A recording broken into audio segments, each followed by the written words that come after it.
जितने आस्था चैनल पर कथा सुन रहे हो, जितने फेसबुक और यूट्यूब पर सुन रहे हो, बहुत सावधानी से सुनना। गीले होकर तप साधना नहीं करे हो, आप धूप में बैठकर तप साधना नहीं करे हो, आप ठंड में बैठकर तप साधना नहीं करे हो। इस प्रयागराज की भूमि पर जो हमने दर्शन किया, जो हमारे पुराणों ने बताया, जो हमारे शास्त्रों ने बताया, वो जुआरी ने शिव जी के मंदिर में एक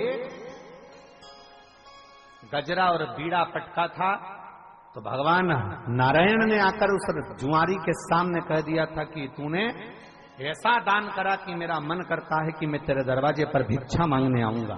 पृथ्वी पर तू राजा बलि बनेगा और मैं तेरे दरवाजे पर वामन भगवान बनकर भिक्षा मांगूंगा। मैं स्वयं तेरे दरवाजे पर आकर भिक्षा मांगूंगा, तू साधारण नहीं है। राजा बलि बना दिया, दरवाजे पर भिक्षा मांगने वामन भगवान पहुंच गए।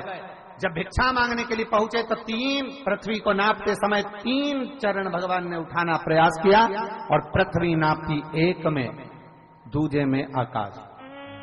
जब नापने के लिए जैसे ही चरण उठाने लगे तो उनका चरण जब पताल में गया, पताल में जाते से उनके पांव के नख से भूमि खरोची और खरोचने से एक नदी प्रकट हो गई, जो कालिंदगिरी पर्वत पर जाकर प्रगटी, जिसका नाम यमुना हुआ। कौन सी नदी थी? यमुना।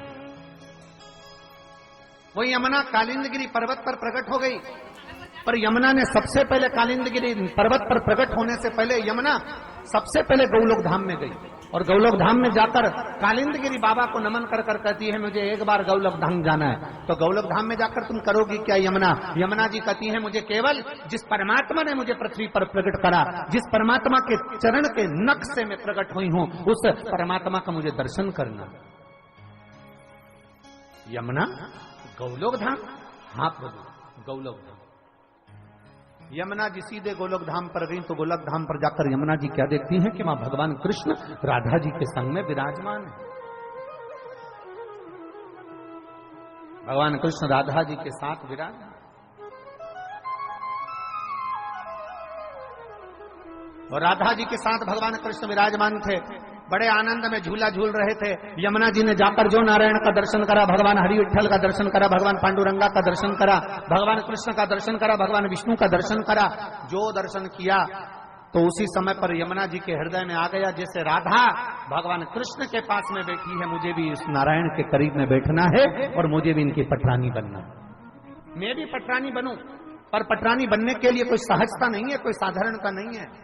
शिव महापुराण की कथा कहती है, भगवान के करीब में जाने के लिए दुनिया तरसती है, पर भगवान अपने करीब में उसी को बुलाता है जिसको उसे दूसरी बार जन्म नहीं देना होता, अपना बना लेना होता। दुनिया तरसती है। आप जैसे कथा में आए हो ना, ऐसे ढेर ना जाने कितने लोग विचार करते होंगे, हम प्रयागराज की कथा होगी ना, हम जाएंगे, हम पक्का जाएंगे। मालूम पड़ा निकलने वाले थे, बुखार आ गया।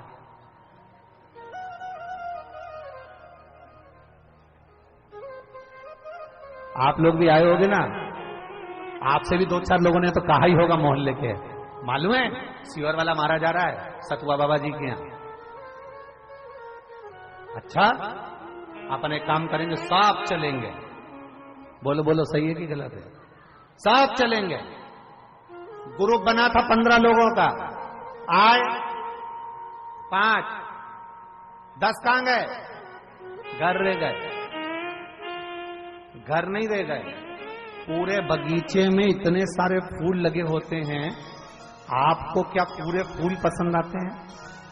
2-4 फूल अच्छे पसंद आते हैं, जिसको तुम तोड़ना चाहते हो। उसी तरह मेरे भोले बाबा को जो पसंद आता है, उसी को शिव महापुराण की कथा तक बुलाता, तो बुलाता ही नहीं।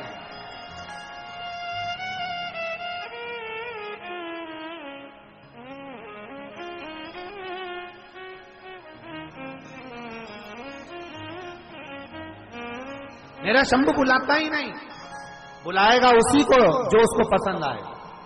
आप अगर यहां बैठे हो कथा के पंडाल में बैठे हो, कथा के मंडप में बैठे हो, आप अगर प्रयागराज की पवित्र धरा पर बैठकर शिव महापुराण की कथा सुन रहे हो, और जितने लोग आस्था चैनल पर टीवी के माध्यम से, मोबाइल के माध्यम से, यूट्यूब फेसबुक के माध्यम से, जितने इस विश्व में सभी सनातनी जिस पवित्र शिव महापुराण की कथा को माघ मेले से श्रवण कर रहे हैं 2 दिवसीय कथा को, आप समझ कर बैठना कि आप भगवान शंकर के पूर्व से रिश्तेदार थे और अब पक्के रिश्तेदार बन चुके हैं, अब पक्के रिश्तेदार। इसलिए सारी समस्या का हल धतूरे का बहुत अच्छा क्रम है महाराज। वो केवल शिवरात्रि के दिन करने का होता है। कहते हैं जिसका व्यापार ना चले, व्यवसाय ना चल रहा हो, बहुत ज्यादा कष्ट में जीवन निकल रहा हो और बहुत ही ज्यादा तकलीफ हो रही हो, तो धतूरे को हल्दी में डुबोकर शंकर भगवान को शिवरात्रि के दिन रात को 12 बजे समर्पित करें। उस धतूरे को वापस उठा लाएं 5-10 मिनट के बाद, श्री शिवाय नमस्तुभ्यम बोलकर लाल कपड़े में उसको बांधकर व्यापार वाली जगह में कहीं पर भी उसको बांध दिया जाए। व्यापार पीछे नहीं हटता, व्यापार अग्रण्य भाव में बढ़ता चले जाता है। महाराज उस धतूरे को केवल परंतु शिवरात्रि के दिन रात को 12 बजे ही किया जाए, हल्दी में डुबोना पड़ता है।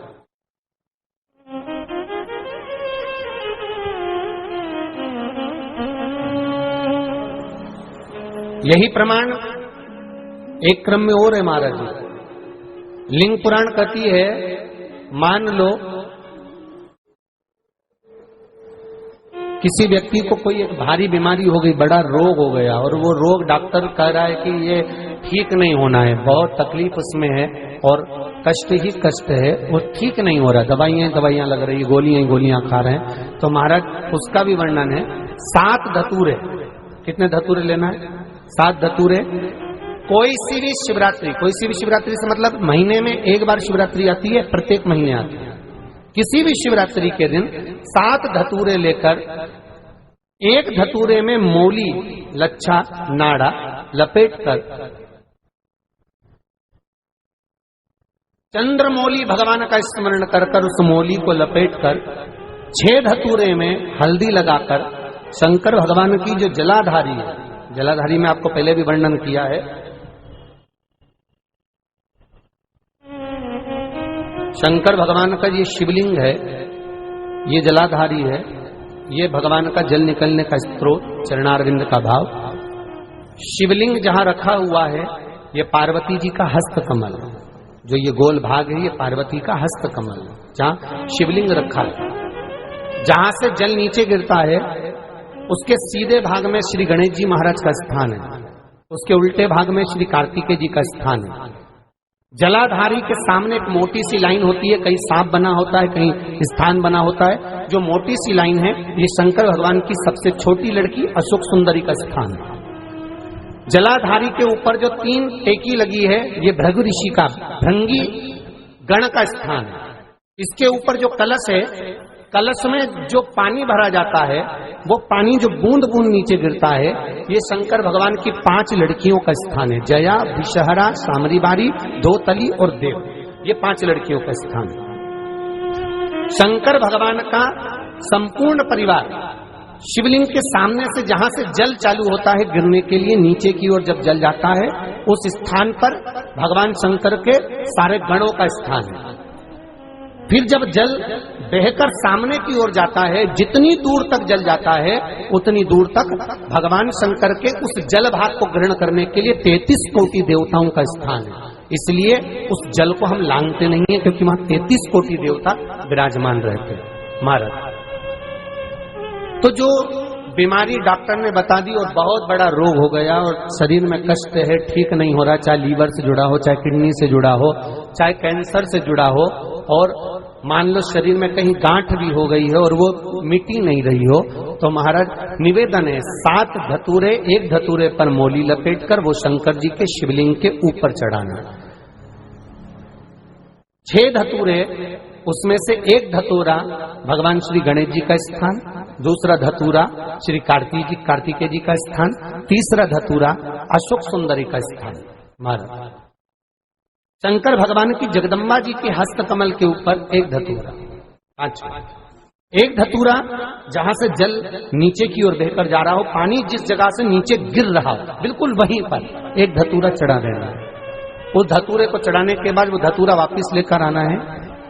अवधूतेश्वर महादेव का नाम लेकर या चंपेश्वर महादेव का नाम लेकर उस धतूरे को जो बीमार व्यक्ति है उसका स्पर्श कराकर बेलपत्री के पेड़ के नीचे पटकवा देना है महाराज। धीरे धीरे रोग में आराम मिलना प्रारंभ हो जाता है, औषधियां धीरे धीरे समाप्त हो जाती हैं और व्यक्ति स्वस्थ हो जाता है। ये केवल शिवरात्रि के दिन ही होता, 12 महीने शिवरात्रि आती है, आप किसी भी शिवरात्रि को कर सकते हो, किसी भी शिवरात्रि।